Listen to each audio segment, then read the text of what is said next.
গোপন খবরের ভিত্তিতে ৫০ বোতল ফেন্সিডিল, কোরেক্স ও ৪,০০০ ইয়াবা ট্যাবলেট সহ এক ব্যক্তিকে গ্রেফতার করল ধর্মনগর থানার পুলিশ।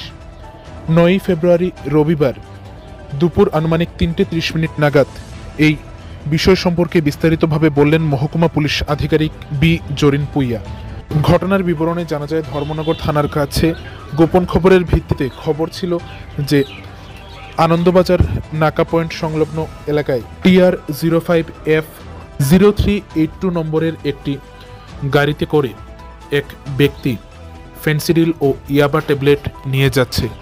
এই খবরের উপর ভিত্তি করেই আনন্দবাজার নাকা পয়েন্ট এলাকায় পুলিশ সেই গাড়িটি আসলে তাতে তল্লাশি চালায় এবং ৫০ বোতল কোরেক্স, ফেন্সিডিল সহ ৪,০০০ ইয়াবা ট্যাবলেট উদ্ধার করতে সক্ষম হয়।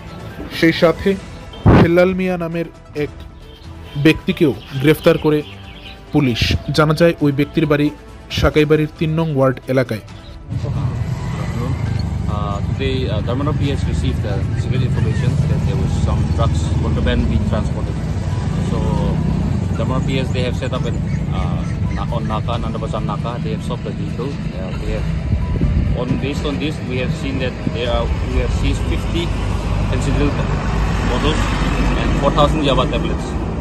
So, we have also arrested one person. One vehicle is there. We have seized one vehicle, which is an Alto 800 TR05F0382.